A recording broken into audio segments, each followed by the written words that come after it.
if you're not always learning, if to this minute, if I'm not continuously learning, if I'm not just absorbing as much as I can absorb, someone else is going to kick my ass. The greatest source of your paranoia should be knowledge.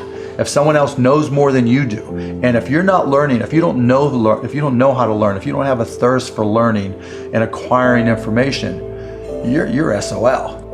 There's certain guys that have the genetics to jump out of the gym, right? There's certain guys, that when they golf, they have the muscle memory and the discipline. Dirk Nowitzki may not be the most talented guy in the NBA, but his discipline and his focus to do what's necessary to be successful, he's willing to do, and combine it with being 7 feet tall and being skilled, it makes him an amazing basketball player. So it's understanding what your skill set is, finding the right place to use those skills, and then going for it. Will that make you 250 grand? It depends if you pick the right industry. But whatever industry you pick, if you outwork everybody, if you try to be a little smarter than everybody, if you try to be a better salesperson than everybody, if you try to be better prepared than everybody, you've got your best chance. Because if you don't do it and somebody else does, I have the saying, work like someone's trying to take it all away from you. I actually work like someone's spending 24 hours, working 24 hours to take it all away from you. And that's kind of the way I look at it. What would you say is the number one reason why people fail? Not necessarily why they make it, the complete opposite. Right, lack of brains, lack of effort. Lack of brains, lack of effort. Yeah, they don't do the work, they don't learn, When you walk in the room, when you start a business and you start to talk about somebody, you're never in a vacuum with no competition. And if there's going to be competition, that means somebody else knows your business as well as you do when you get started.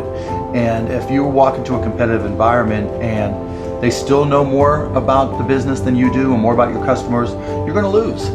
But most people don't consider that. They don't do the work. They don't learn more about their industry. They don't know even about their business. And so you've got to put in the effort to know more about your industry than anybody else. And that's the brains part, and that's the effort part as well.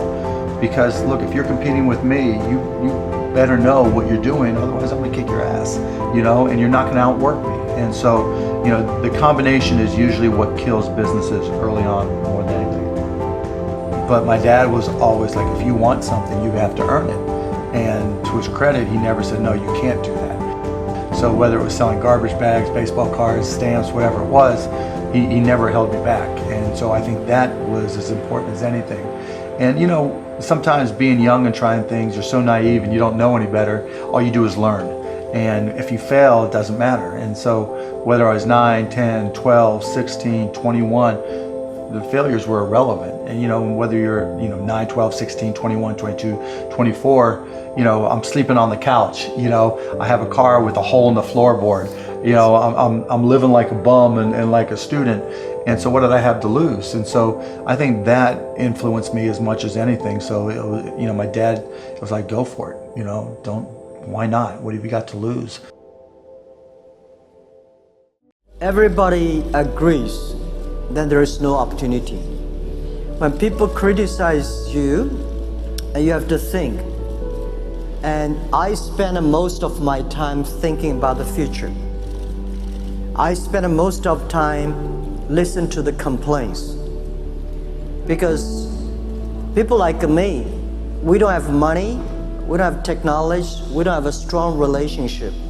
The only thing we compete with the others is that how we see the future. If I believe the future like this way, and those people believe that way, of course we're different.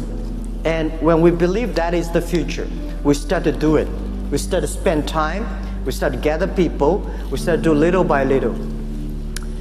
And I think everybody can be successful if you really try hard. I started Alibaba in 1999 in my apartment. I talked to the 18 founders that one of the things we want to prove, if Jack Ma and his team can be successful, 80% of the people in the world, they can be successful because we don't have money, we don't have technology, we don't have almost nothing. I want to tell young people, when most people complain, where the opportunity is. People start complaining, some people complain, people start to change themselves, change others. Where the opportunity is where the complaints are. where the trouble, where's the opportunity. And I always believe that. What was your biggest failure in scaling Alibaba, and what did you learn from?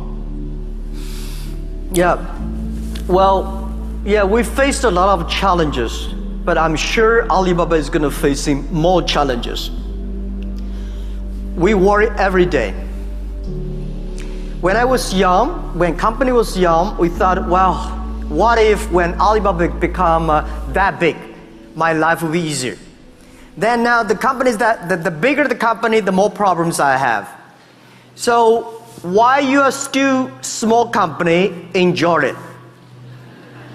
You will never experience the happiness of operating a small company in your life when you get to be too big. You have so much headaches, so many things happening.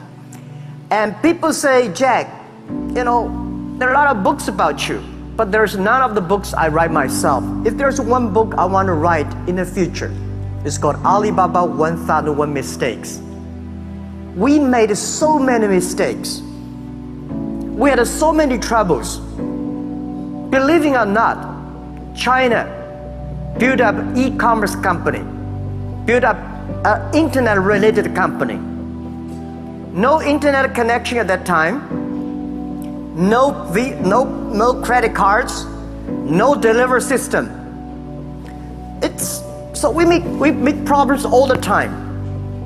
It's not easy, but we tell ourselves, we will be successful until we make 10,000 mistakes. We will be successful if we survive in any crisis. So when crisis came, we know it's a challenge. Everybody start to be united. We solve the challenge, then we complain each other. Before we solve the problem of the crisis, we should not complain. So, I have a problem in HR, I have a problem in financing, I have a problem in technology, I have a problem everywhere. Tell me. So that's why I become a mentor in entrepreneurs program in China. A lot of entrepreneurs have questions. When I listen to their questions, I say, oh my God, I have this problem too. So I would say we have gone through almost more than 90% of the problems that any entrepreneurs have met. This is what we feel proud. At the end of the day, I'm going to tell my kids, my grandchildren, it's not the thing we feel proud we made Alibaba. It's so many mistakes that we overcome, so many challenges we experienced that make me feel proud. Life is about experience. So when you become entrepreneur, don't worry about the competitors. Don't worry about the mistakes. Don't worry about the challenges. Go through it. That's the great fun part of your business, of your experience. And then you got a courage, you got a wisdom, you got a team follow you. You know if people know what they're doing, but it's my job to make sure and bring everybody up to another level. And I think that's probably one of the greatest compliments I've ever gotten, is that I'll take somebody good and make them better. Is that a conscious process for you? Like, what are you doing? Is it just kicking people in the ass, inspiring them, leading by example? All the above. I think I do. You always know where you stand with me. I have all my top VPs probably have been with me an average of 25 years. My two assistants have been with me 27 and 26 years. And everybody will tell you that is the hardest son of a bitch in the world to work for, but I would never work for anybody else. What would you have to see in them to think it's worth the risk? I think one of the best things that I ever did was I will look at somebody's resume and I can say, you know what? You've never been with the right company, and that's why you haven't excelled, and that's why you're in here today. And so many people choose the wrong company to go to work for. And I look at people all the time, and I look at your resume and say, why did you go to work for this company? I knew they were screwed up when you went to work for them, okay? And so some people just are not good at choosing the right company, and also the person interviewing makes promises that never happen.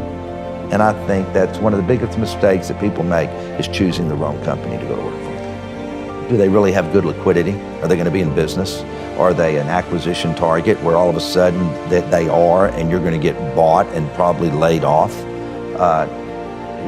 everything is do they have a product that is going to be around for a long time? So everything from liquidity to product, acquisition target, growth, where are you going to go? Everybody should always ask themselves if they want to grow and they just don't want to just whatever is say, where can I be in 5 years? If I can't be at this position in 5 years, then this isn't a good career path for me. What made you good at selling? That is a very particular skill. Even today, it's all about, somebody said, why are you so successful? Because I sell. And even when you go out and you raise billions of dollars in debt and you're meeting with debt holders, you're still selling yourself. That's what it's all about. You're not just selling the deal. When I was public for 18 years, okay, and you're selling equity, I did 5 follow-on offerings, the most a restaurant company ever did when I was public. And you are selling yourself, and you know your numbers, you know your business, and you make yourself that you know more than everybody else, even if you don't. Let's do it another way. Let's go back to 10 years old. I walked around with my business, my briefcase, full of business. There was no business in it, but I wanted to be a business guy, but you really didn't know what it was. By junior high, I was buying candy and reselling it at school. By high school, I was already trading on the stock market.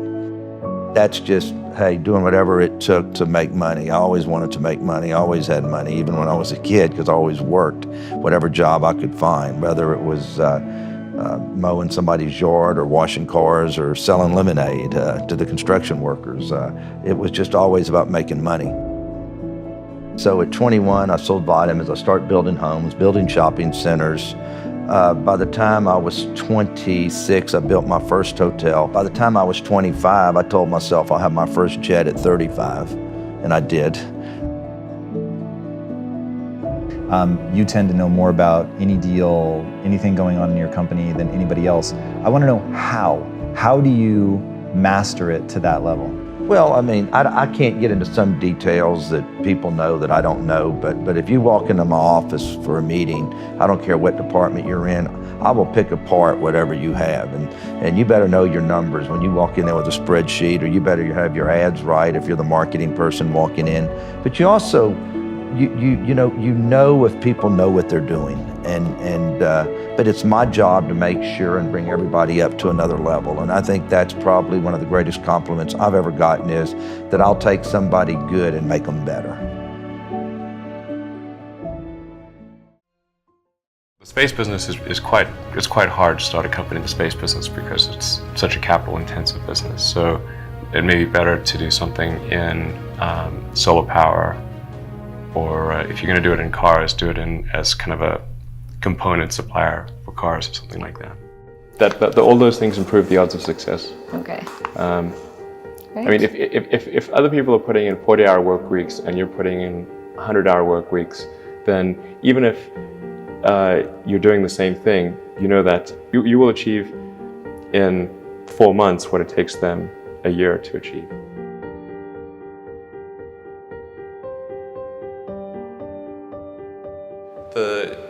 When I was a kid, I was wondering kind of what's the meaning of life? Like, why are we here? What's it all about? And I came to the conclusion that what really matters is trying to understand the right questions to ask.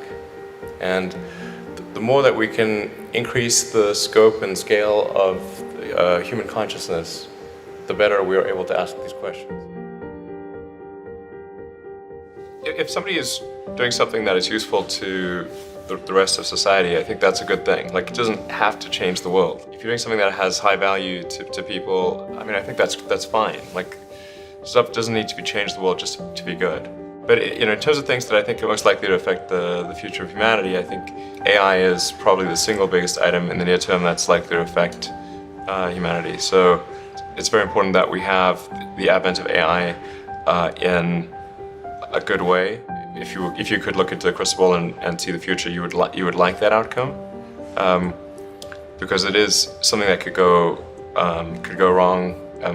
As we've talked about many times, we really need to make sure it goes right. Working on AI and making sure it's a great future, that's the most important thing I think right now. obviously anything to do with genetics. If you can actually solve genetic diseases, prevent dementia or Alzheimer's or something like that with genetic reprogramming, that would be wonderful. So I think this genetics, it might be the sort of second most important item.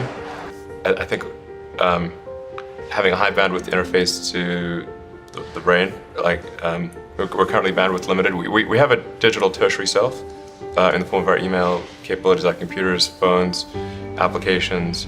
We're effectively superhuman, but we're extremely bandwidth constrained in that interface between the cortex and your sort of that tertiary digital form of yourself. And helping solve that bandwidth constraint would be, I think, very important for the future as well. On signal over noise, a lot of companies get confused. They spend money on things that don't actually make the product better. So, for example, at Tesla, we've never spent any money on advertising. We put all of the money into R&D and manufacturing and design to try to make the car as good as possible. I think that's the way to go. So, for any given company, just can keep thinking about, are these efforts that people are expending, are they resulting in a better product or service? And if they're not, stop those efforts. You may have heard me say that it's good to think in terms of the physics approach of first principles, which is, rather than reasoning by analogy, you boil things down to the most fundamental truths you can imagine, and you reason up from there. And this is a good way to figure out if something really makes sense, or if it's just what everybody else is doing. And it's hard to think that way. You can't think that way about everything. It takes a lot of effort.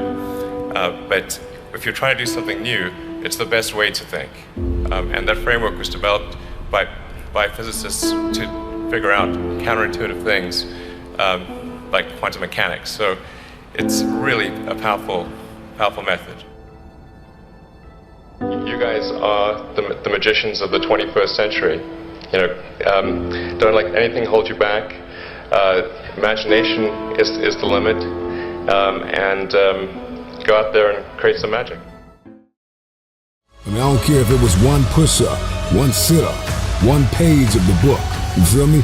But just make a decision that there will be no more 0 days. You see, when you're in the vortex of being bummed and you are trapped in the pattern of self-sabotaging behavior, you get used to it. And the only way you are going to break out is with a massive string of consistent non-zero days. That's rule number 1. Rule number 2 is that you are going to have to be grateful to the 3 U's. Call it mumbo jumbo if you want to. Newsflash, the 3 U's are the past you, the present you, and the future you. And if you want to love somebody and have someone to love you back, you got to learn to love yourself. And the 3 U's are key. You got to be grateful for the past you, for the positive things you've done, and do favors for the future you, like you would for your best friend. You feeling bad today? Stop for a second and think of a good decision you made yesterday. That salad, that fish, that protein shake, instead of the burger or fries. Did you save money in your past to buy something that resonated with you? And thank the past you. Are you currently saving toward that dream or that goal you have, or that improbable feat? Then you need to be grateful for the present you. The last part of the 3 U's is you gotta love your future self. You gotta do your future self a favor. I know you might be tired. You may be addicted to a video game or a television series. Not today, present self. This one's for future me. No PlayStation, no Xbox, no distraction. I don't care if it's one more push-up or one more sit-up or one more page in the book. You see, the cycle of doing something for someone else, future you, and thanking someone for the good in your life, past you, is the key to building gratitude and productivity. Don't doubt me. Over time, you should spread that gratitude to others who have helped you on your path.